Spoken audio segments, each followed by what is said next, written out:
Good morning, everyone. Welcome to Athenaeum Spotlight with Guy McClain. That's Guy McClain. I'm Mark Auerbach, and we're here at Westfield Community Programming Channel 15 and 89.5 FM WSKB. Peter Coles is our chief engineer. That's cool opening music you selected, Guy McClain. Yes. I think it's from Copland, Aaron Copland's ballet. He did a bunch of ballets back in the 30s and 40s, and this is ballet Rodeo, and it's the hoedown section of that. But this version, the original, of course, was written for orchestra, for a ballet performance. But this version is by Emerson, Lake and Palmer, who did that in the 1970s. They did they took a lot of classical pieces and redid them in kind of a rock music, electronic music version, which is kind of interesting. And Aaron Copland's music, it shows up in film backgrounds and TV and even commercials. Yeah. I've seen, I remember there was a commercial a few years ago, the Armed Forces commercial did it. The American Beef Association used Aaron Copland's music. Aaron Copland, he's an interesting composer. He wrote a lot of music that has, he kind of defined the American sound back in the 30s and 40s at a time when America, in terms of classical music, it didn't have a kind of a national characteristic. If you listen to French classical music or Italian classical music, German, you can really kind of identify the national characteristics. But the United States didn't have that until Aaron Copland came around. But what's ironic about this is he developed his style, his harmonic style, which is seems so kind of open, it has this open sound that kind of sounds like the open prairies or something like that. But he developed that in France while he was studying with Nadia Boulanger, one of the great French teachers of composition back in the 1920s. So kind of ironic, isn't it? Yeah, it is. As you look out the window, guys, spring is here, and everything. All of a sudden, people are going out again and going to concerts and plays. And I know that you and I had a chance to collaborate with Moso and bring them to the Athenaeum for a chamber music series. And the first two have taken place. They've been sellouts. Yes. It's been amazing. We really have enjoyed having the Moso musicians. They put together great concerts for us, and the audience we're selling out. And the audience just has really enjoyed the concerts. So we're looking forward to doing more. We've got a third one coming up, and we're hoping to do even more next year.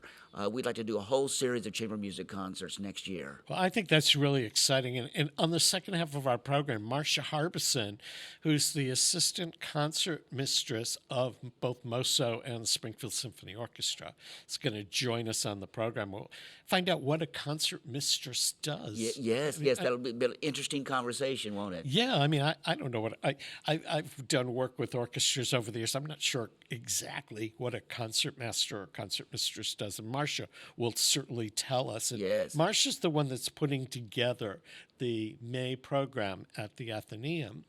And I'm really excited. One of the things about these three programs is each one has a different ensemble, different variety of pieces.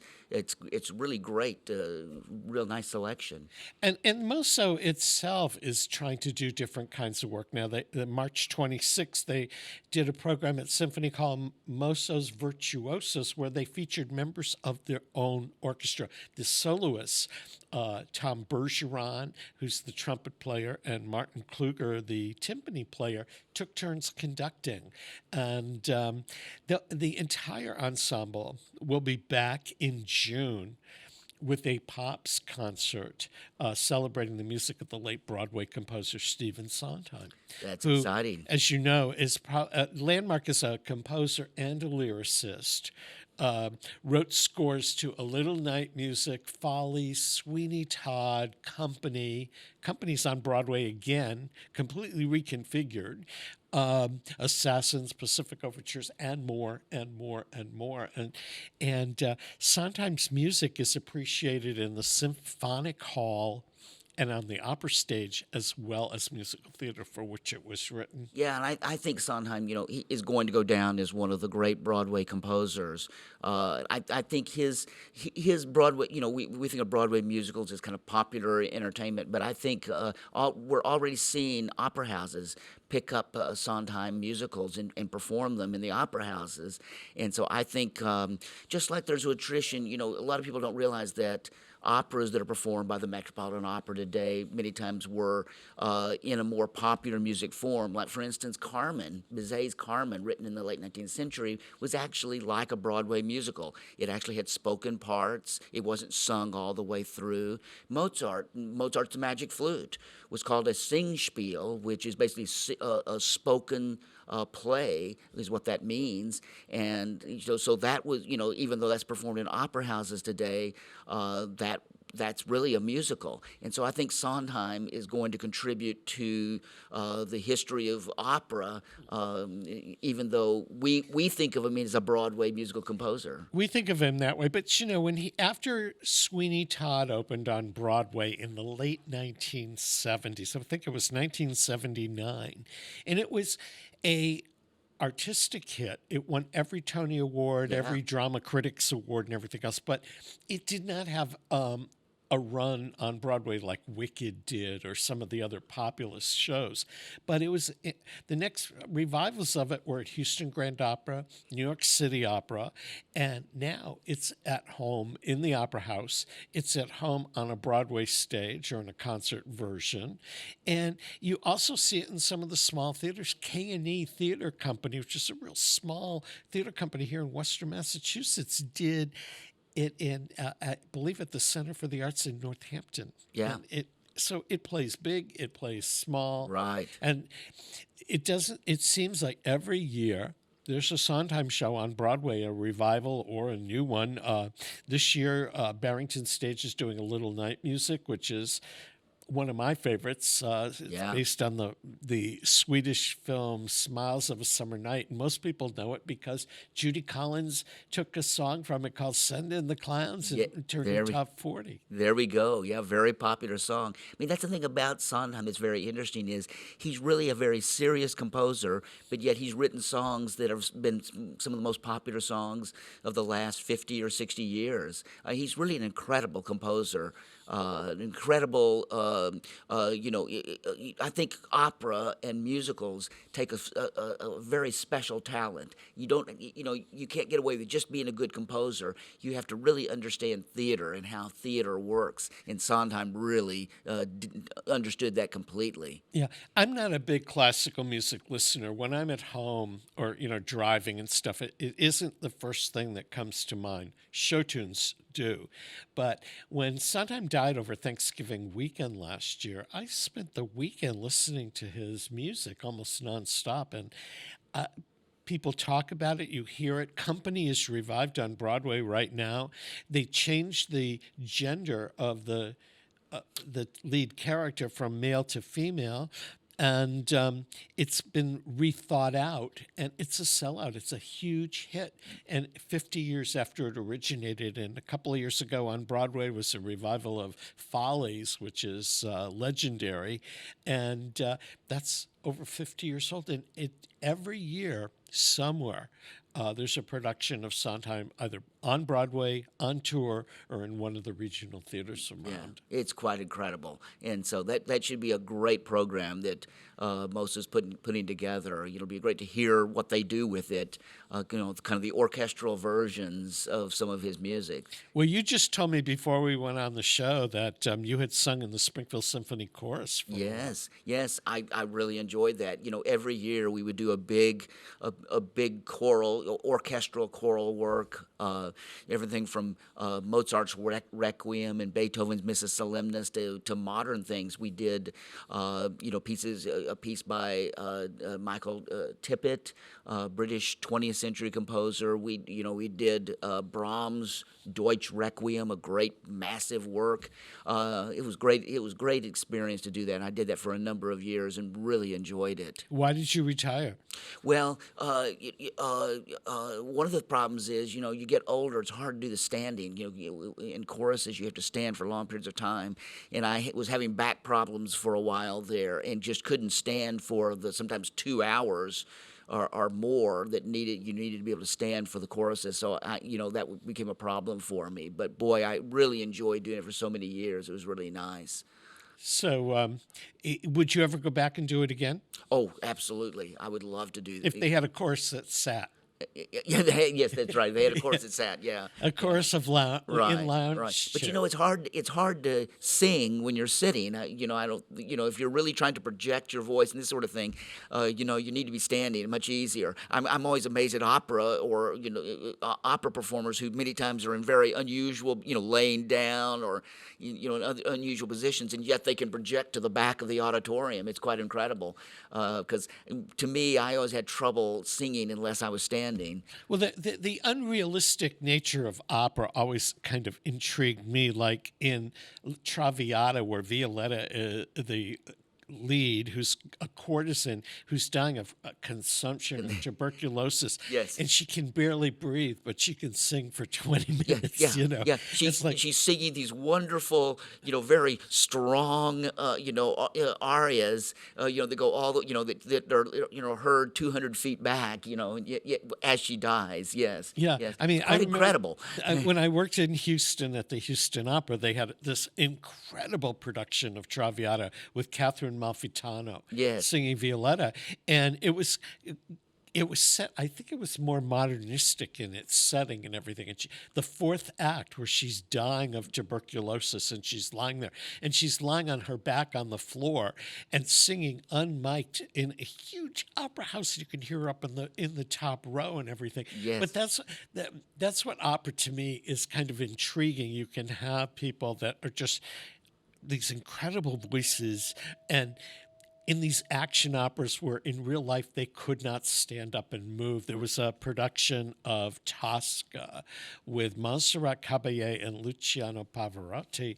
Both of them were heavy, and they could barely reach each other during the love arias and Yes. things like that. In the Yes. last scene of Tosca, if I'm correct, she throws herself to her death off the top of a building. That's correct. Yes. And off the top of the tower. off That's the now top part of the yeah. tower, and Yeah. Montserrat Caballé could not get to the top of the tower, so she just sort of walked off stage. You went, wow, that works. you know? Yeah. I guess you have to make those allowances, and that's the thing about it is, opera singers, they have to act. They're doing a play as well as singing these incredibly, sometimes very difficult passages, and it's quite an incredible feat. I mean, I don't think people realize just how difficult it is to be a top opera singer and go through all the motions and the actions that you have, in any kind of play, and yet sing these very complex lines. I had never seen an opera growing up. I mean, there was an occasional opera that would come to Symphony Hall, and it wouldn't have costumes and sets and things like that. Concert versions, yeah. Concert versions. Yeah. When I was in college, we did a production of La Paracole with the music department, and so as a kind of a gift, the head of the theater department took a bunch of us to the Metropolitan Opera to see La Paracole at the Met.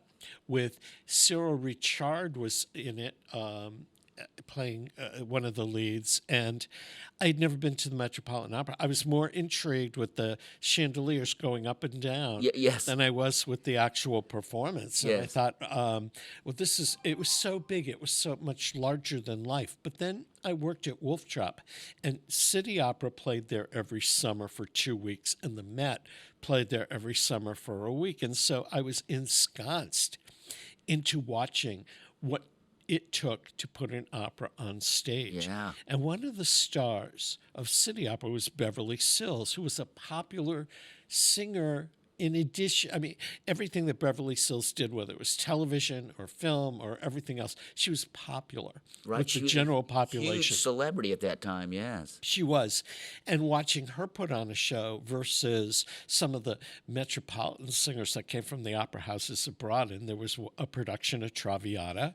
And at the very last minute, the soprano who was supposed to sing Violetta was taken ill, and they brought somebody else in from New York. York. And she had a contract rider that involved putting a kitchenette in her dressing room, and she cooked and ate meals. She was putting down a pasta dinner in between scenes in Traviata, and I realized, how can you eat a full meal and go out there and sing and then die in the fourth act? And, there'd be a scene change, and she'd just come back and she'd energize and scarf down pasta. And you could smell the garlic throughout the entire backstage area.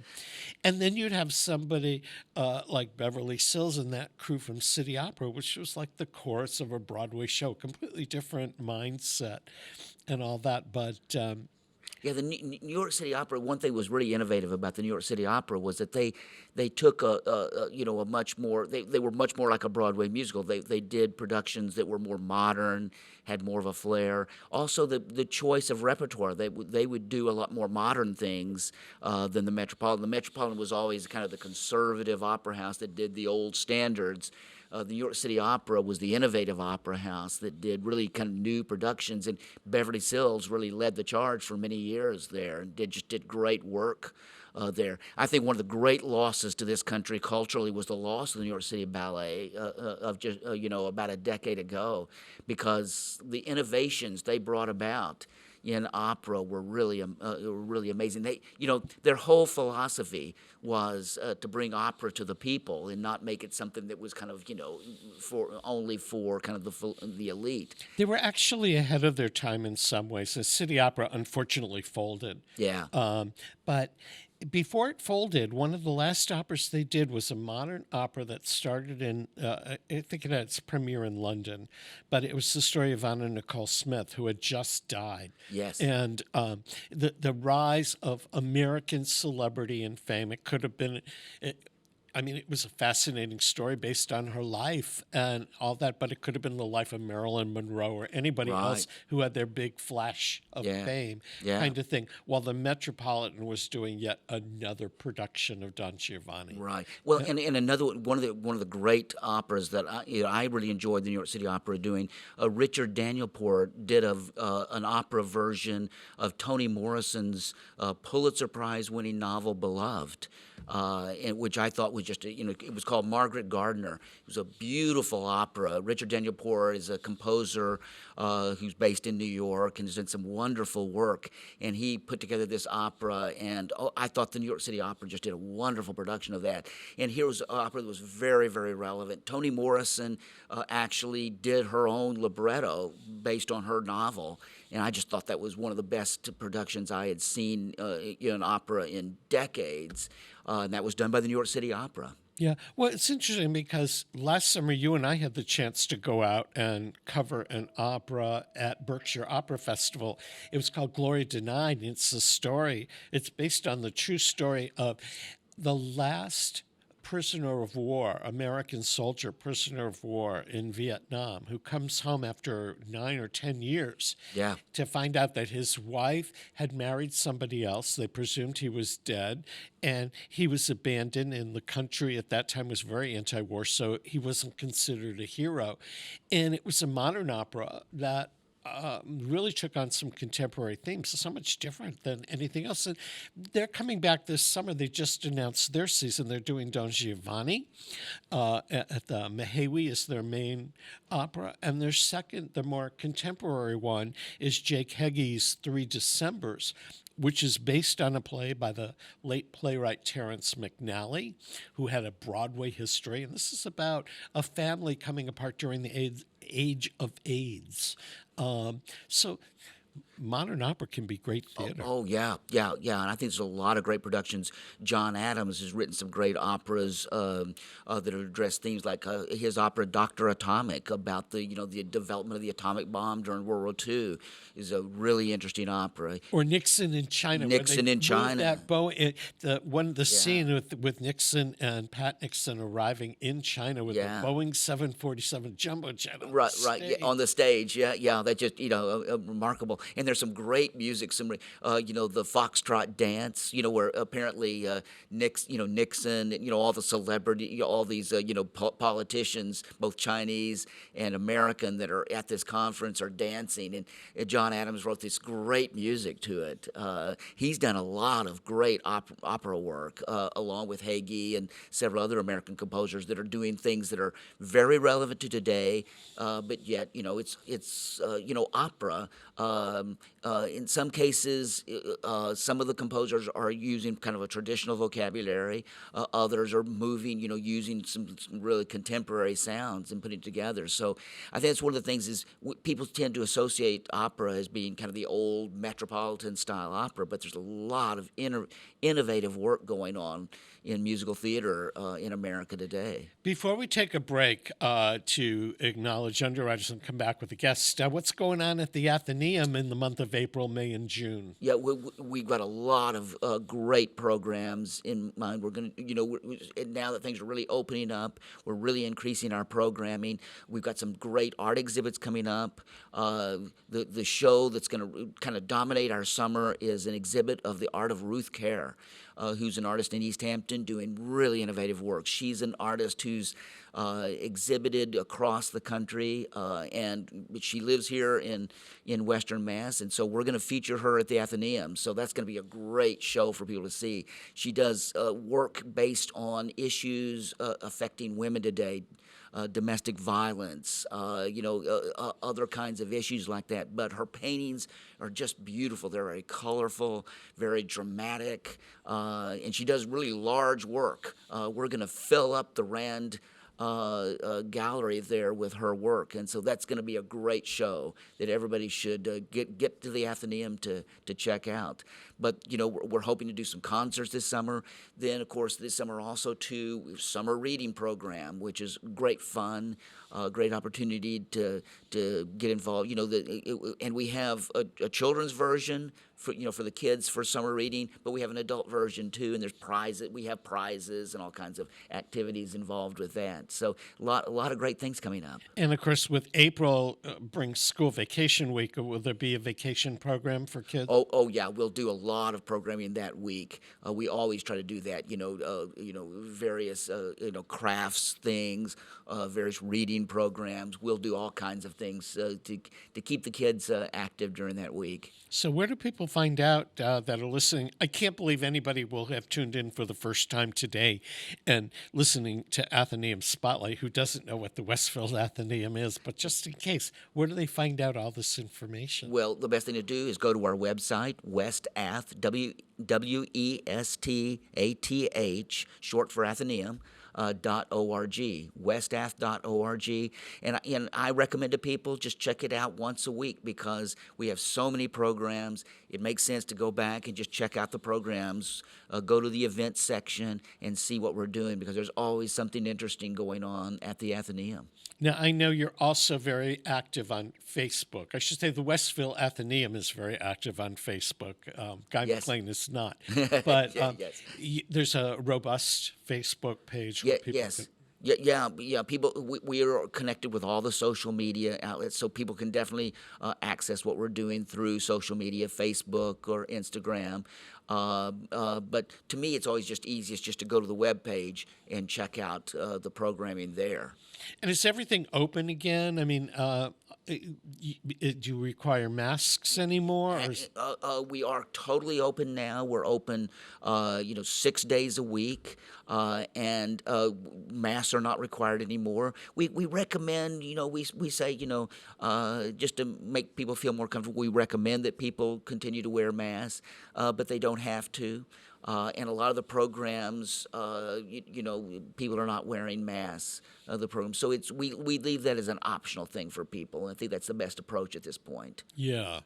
Okay, we're going to take a break and to acknowledge our underwriters. And when we come back, we'll be chatting with someone very musical.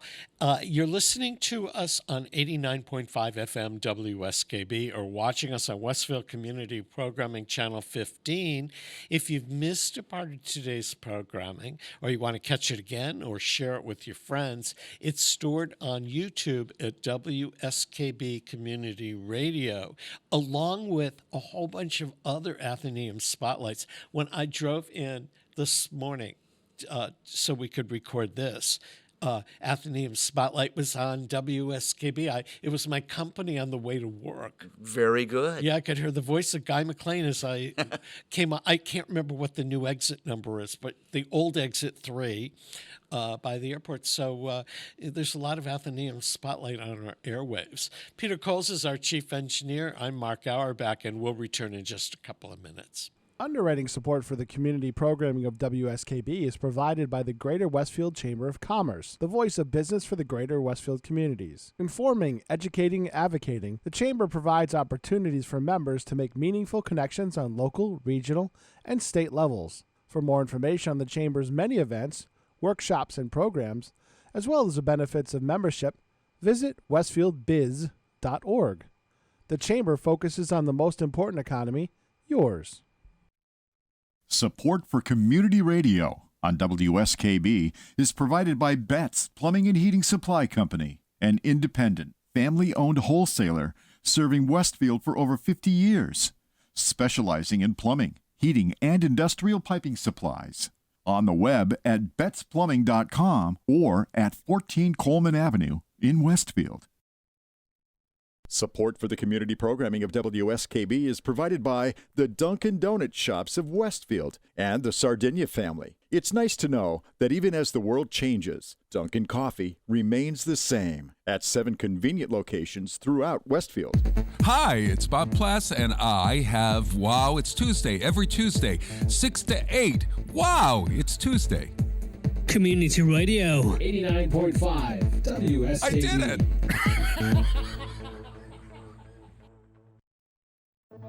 Live from Studio 120 at Westfield Technical Academy, this is WCPC Channel 15 and 89.5 FM WSKB Westfield.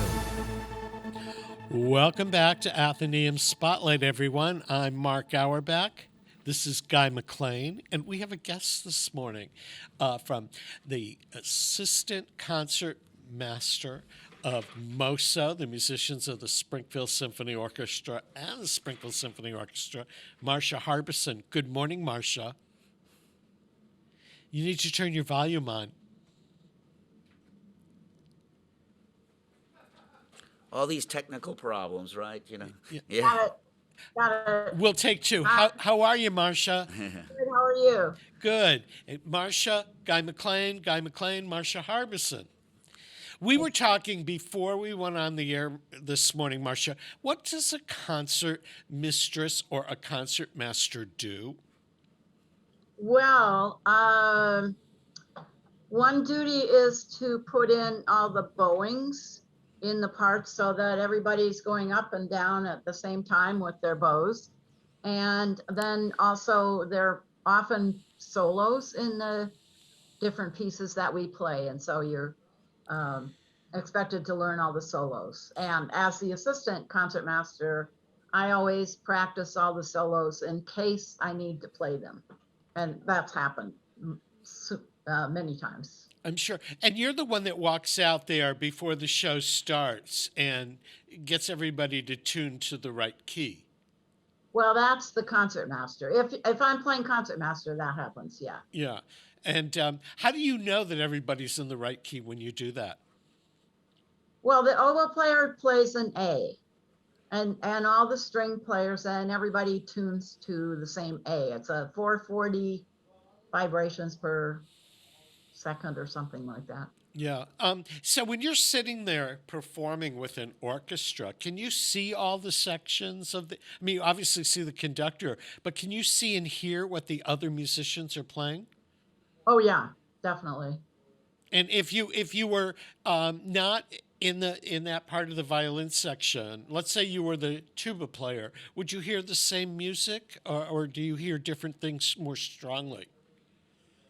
Oh, you would hear everything. I mean, the acoustics in Symphony Hall are fantastic, but if you're sitting next to the second violins, you would hear them. Sometimes the cellos sit next to the first violins, and then you hear them a little bit more.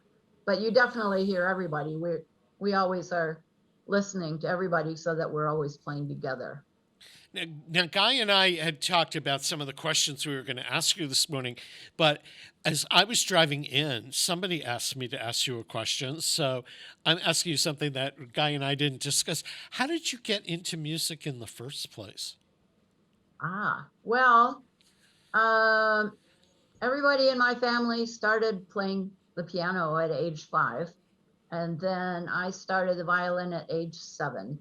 I grew up in a small town in Minnesota, and the best violin teacher there was a Catholic nun. And so my older sister had started with her, and then my next sister also started with her, and so then I did too.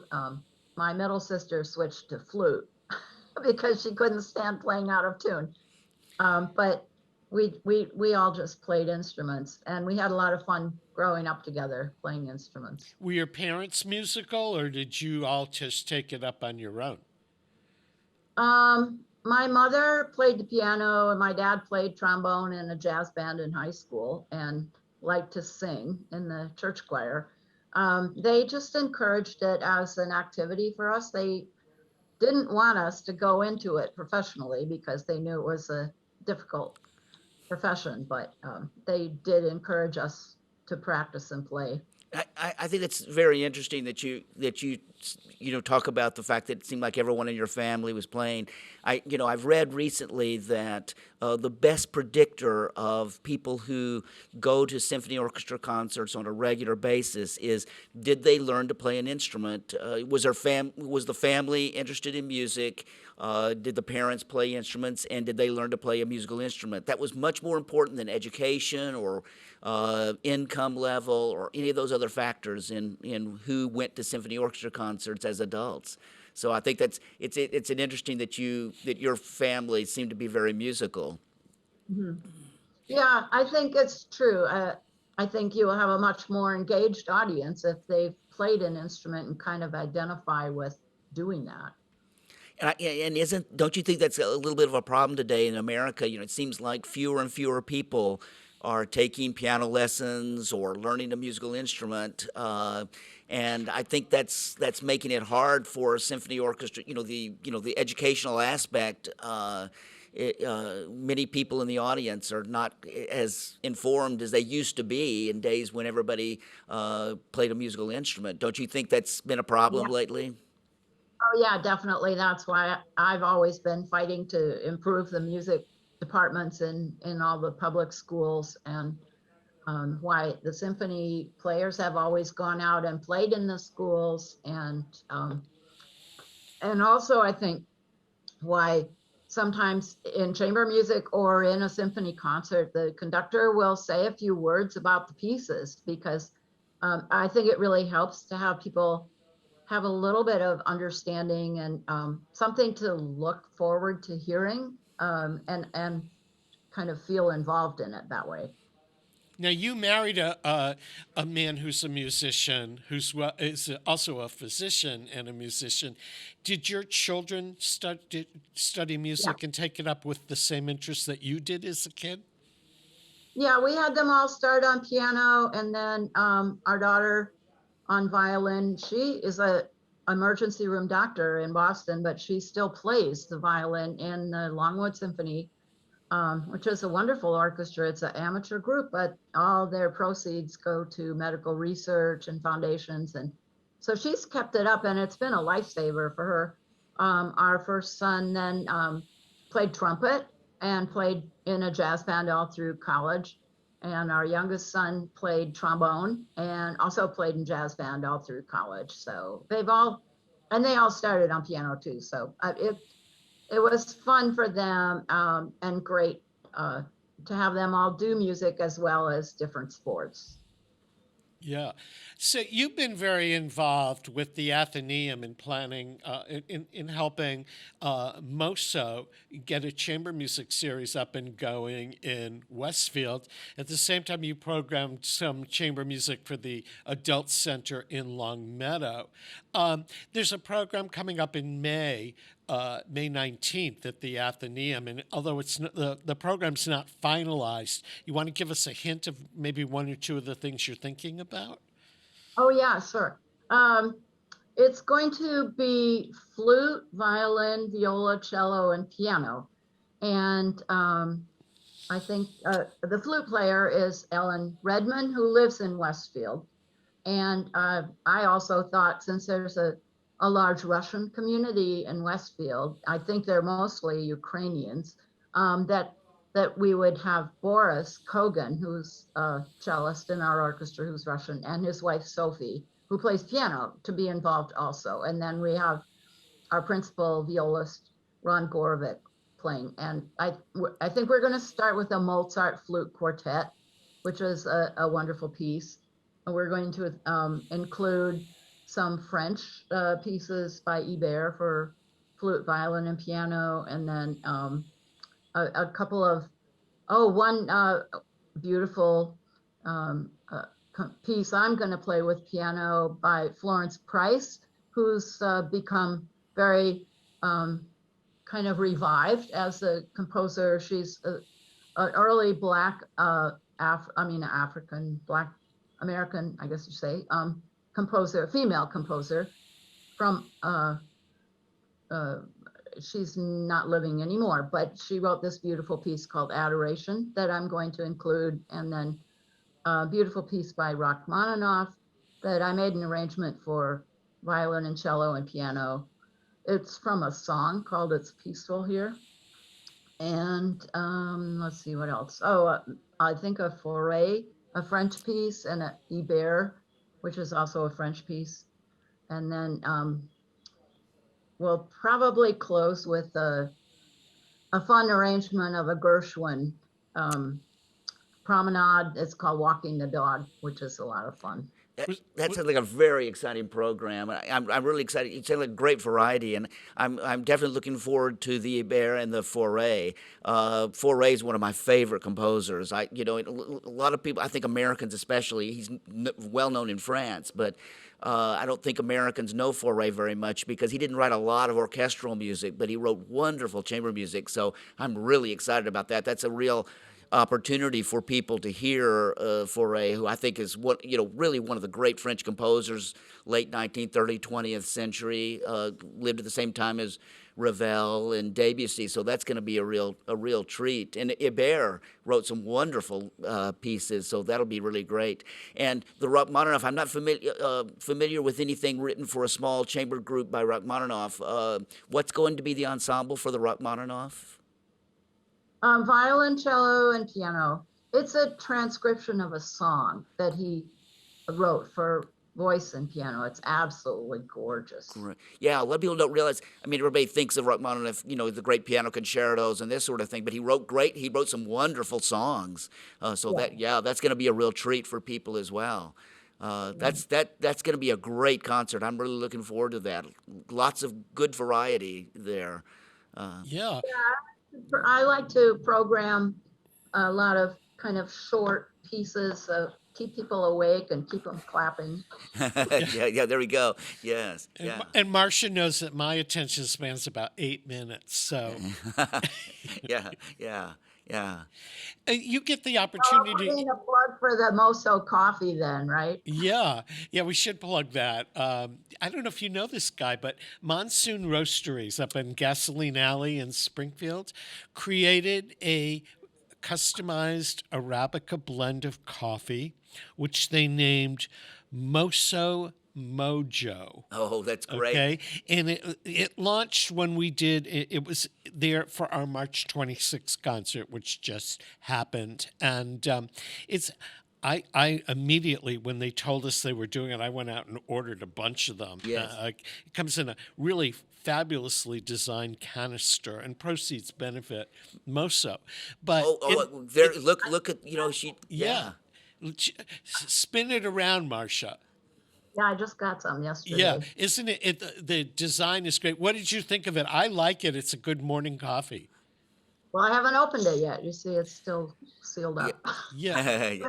Well, maybe we'll have to have that available at the Athenaeum concert. That'd be great. I think we probably could make that. It's. Yeah, we're going to have it available at our March 26th concert. Great. I think this airs after March 26th. So, right. Yeah. So we had it at our March 26th concert. Yeah. I'll get you some. It's available at Monsoon Roastery's website. That's great. During intermission, people can have some coffee. It'll be a Well, great. they can't drink it. They can't drink it there. It comes in this really great canister. And the thing is, once you get the canister, you sort of like, should I open it or should it's like very artistically done. And I really wish I knew who designed it. It's something cool, but it's a nice morning coffee. Very good. Very good. Marsha, you're gonna like it a lot. You and I'll be in line there at Monsoon Roaster to get more. Yeah. So I had a question for you. You get to play large symphonic pieces when the orchestra performs it with its full thing, and chamber music. Do you have a preference? What's more fun for you? Oh, I love it all. It's all so fantastic. The nice thing about chamber music is you can pick who you want to play with and what pieces you want to play. But in the orchestra, I've also put myself on the music advisory committee, so I have a little bit of say in trying to get them to play female composers and modern pieces, and that's always great to hear the trumpets and trombones and timpani and everybody playing together. So I love it. I love them both. Well, I have to compliment Moso on the programs of the three programs for the Athenaeum. The variety of pieces playing composers that are not very well known, women composers. I agree with you. There's a lot of really great music being written today that doesn't get played as much. One of my pet peeves is that so many symphony orchestras. In a concert season where they'll play 75 or 80 pieces, maybe only 4 or 5 are by American composers, and I just think that's terrible because there's a lot of great American music being written out there. A lot of new composers, women composers that are doing great work now. I've been listening lately to Missy Mazzoli, a interesting composer. There, and there's a lot of others that are doing very interesting work. So I really applaud Moso for bringing out some of these pieces that are not heard very much. Yeah. A few years back, before COVID, I tried to get the music advisory committee to perform or to put on the schedule more female composers, and I did a lot of research on different pieces and presented them to the committee and also to Kevin Rhodes, and to my wonderful surprise, he put on 5 that season. So I remember that season. I thought that was wonderful. Yeah. Contemporary composer on every program, which is really nice. yeah. Do you have a wish list of pieces of music that you'd like to see the orchestra perform that they've never done before? Well, I've put together a lot of lists that people in the orchestra have been able to add. I'll just put it on the bulletin board and say, what would you like to play? And so I have a huge list of pieces that I know the whole orchestra would love to play. Here's my opportunity. Can I put a couple of requests in? I'd love to hear a John Adams piece. I think he's written some great orchestral music. And I don't think the Springfield Symphony has done a John Adams piece. Naive and Sentimental Music is a wonderful, almost like, kind of like a great American symphony, it seems to me, or Harmony Lehrer. Also, Richard Danielpour, I think, has written some great music. He's written both operas and symphonic music, and I love some of the music he did back in the 1990s. There, so those are 2 composers to be high on my list. I also like Aaron J. Kernis, won the Pulitzer Prize for his, I think, his second string quartet. I think he would be another great. Here we are talking about these great American composers that probably most of our audience has probably never heard of. But these are every one of these composers that I'm mentioning. I just think that they wrote a lot of really great music. And they're still active. Like John Adams, I think, is still very active as a composer. I know Richard Danielpour is too. So Yeah. Well, I just want a full evening of Stephen Sondheim, and I think that's happening in June. And I'm excited. I'm excited about that. And on that note, we're going to take a quick break to acknowledge the underwriters that make Athenaeum Spotlight possible here on Westfield Community Programming Channel 15 and 89.5 FM WSKB. Marsha Harbison, the assistant concert mistress from the Springfield Symphony Orchestra, and MOSO, musicians of the Springfield Symphony Orchestra, is our guest this half hour. Peter Coles is our chief engineer. And before we go to that break, if you want to learn more about the MOSO season, which includes a May concert at the Athenaeum, SpringfieldSymphonyMusicians.com. So check that out, and we'll be right back. Support for the community programming of WSKB is provided by Westfield Bank. For more than 160 years, Westfield Bank has been an important community presence and commercial leader in the Pioneer Valley. With convenient full banking services in Westfield, West Springfield, East Longmeadow, Agawam, Feeding Hills, Springfield, Southwick, as well as Enfield and Granby, Connecticut, visit us on the web at westfieldbank.org. Underwriting for the community programming of WSKB is provided by the Boys and Girls Club of Greater Westfield, serving the youth of the Whip City and surrounding communities since 1969. For more information on the Great Futures Club for ages 3 to 5, happening weekdays, and the Club Teen Center for ages 11 and older, weekdays from 6:30 till 8 p.m., go online at bcgwestfield.org or visit the club at 28 West Silver Street. The Boys and Girls Club of Greater Westfield. Great futures start here. This is Ken Stomsky from Ken's Den on WCPC 15 and 89.5 FM, Tuesdays, 8 to 10. Community Radio. 89.5 WSKB. Live from Studio 120 at Westfield Technical Academy, this is WCPC Channel 15 and 89.5 FM, WSKB Westfield. Welcome back to Athenaeum Spotlight with Guy McClain, everyone. That's Guy McClain. Hi, Guy McClain. I'm Mark Auerbach, and our guest this morning is Marsha Harbison, who's the assistant concert mistress of MOSO, the musicians of the Springfield Symphony Orchestra and the Springfield Symphony Orchestra. And for those of you that missed it and are watching, I'm going to ask Marsha again. Marsha's drinking MOSO Mojo this morning, which is a new coffee created by Monsoon Roastery in Springfield to support the efforts of MOSO. Maybe one of these days there'll be an Athenaeum or a Guy coffee. I think we need to have that. I think the Athenaeum should have a coffee, like that. We'll have to check into that and see if we can do that. That'd be great. I'd love that. Yeah. I mean, its stuff is really good stuff.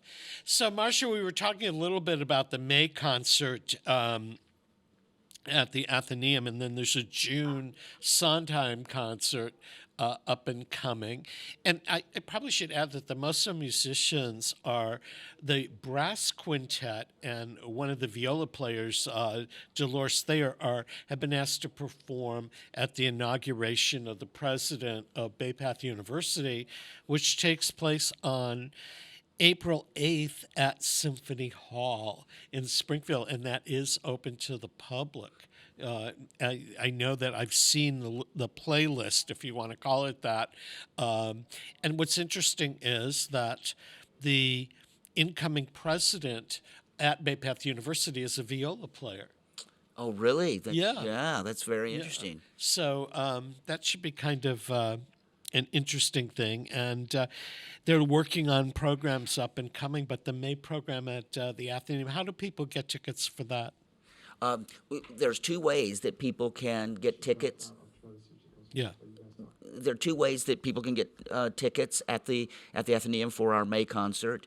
You could just come into the Athenaeum, go to the circulation desk, the place where you check out books, and they have tickets right there for you. Or you can go on to our website, westath.org, and there's a little button that you can click on, and when you click on that button, it takes you to a PayPal screen, and you can get your tickets that way. And so it's very easy. You can do it online, or you can just come into the Athenaeum and get them right at the circulation desk.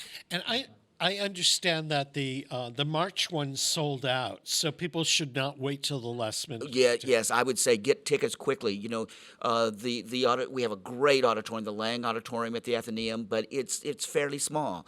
We can only house fewer than 80 people in that auditorium. So the tickets went very, very quickly for the March concert. We completely sold that out. So if people want tickets, they should order sooner rather than later. Make sure you can get your tickets that you want. Yes. Okay. I got a question for Marsha that somebody had asked me. When you guys performed at Symphony Hall on the 26th of March, or you're performing the Sondheim on June 23rd, how many rehearsals do you get before you perform? Well, normally the symphony would have 4 rehearsals right before each concert. But we're condensing it down to make it easier on the musicians that have to travel. So we're having 3 rehearsals for the March 26th. And then for the Sondheim, I think it's 3 also. Do you have to know, as a musician, when you see the roster of, for example, what Moso's performing down the road, or when the symphony was performing on a regular basis, what the season looked like, did you have to come in there knowing the music? I mean, do most musicians practice well before the first rehearsal? Oh yeah, you have to totally know it before you go in. So how many pieces of music are in it? Can you guesstimate how many pieces are in your repertoire? So if they call you up and say, can you do this? Can you do this? How many do you know? Do you know them by heart, or do you have to go back and look at the music?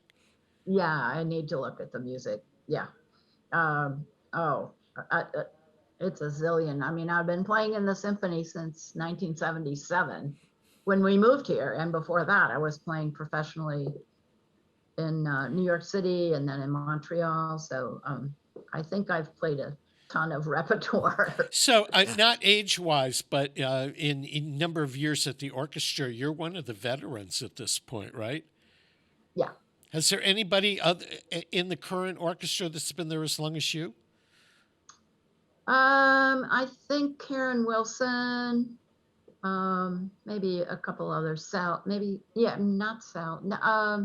couple. Yeah. Yeah. How has the orchestra changed over the years?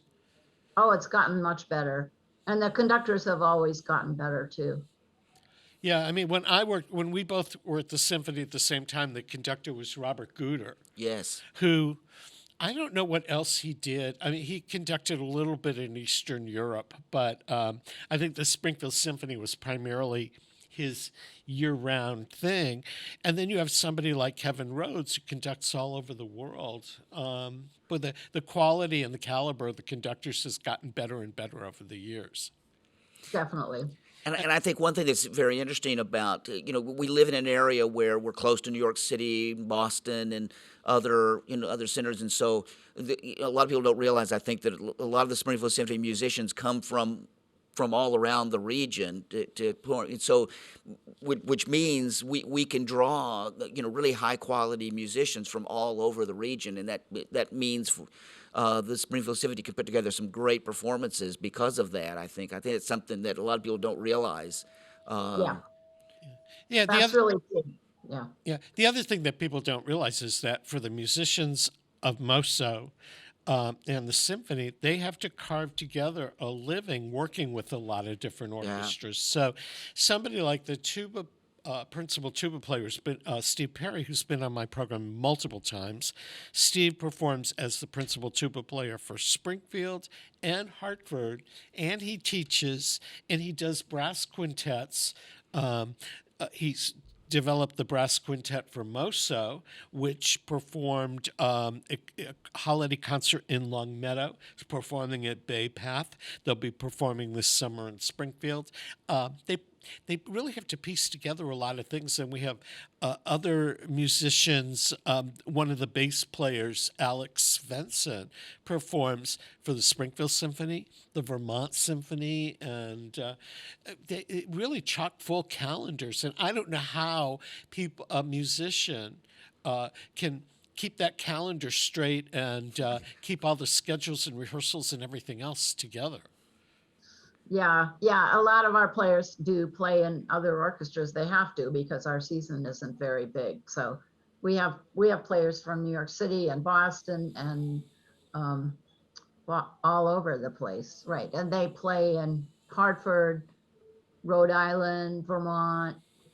They freelance in New York. They freelance in Boston and Albany. Some players play in the Albany Symphony too. Do you still go out, Marsha? Do you still freelance in other orchestras besides Springfield, or is Springfield pretty much what you do?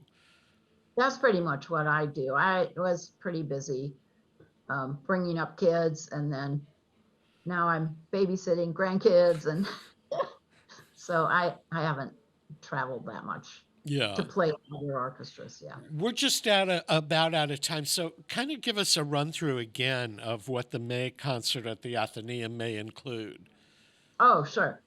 A Mozart flute quartet, some short pieces by Rachmaninoff and Fauré, Glazunov, Ibert, and Gershwin.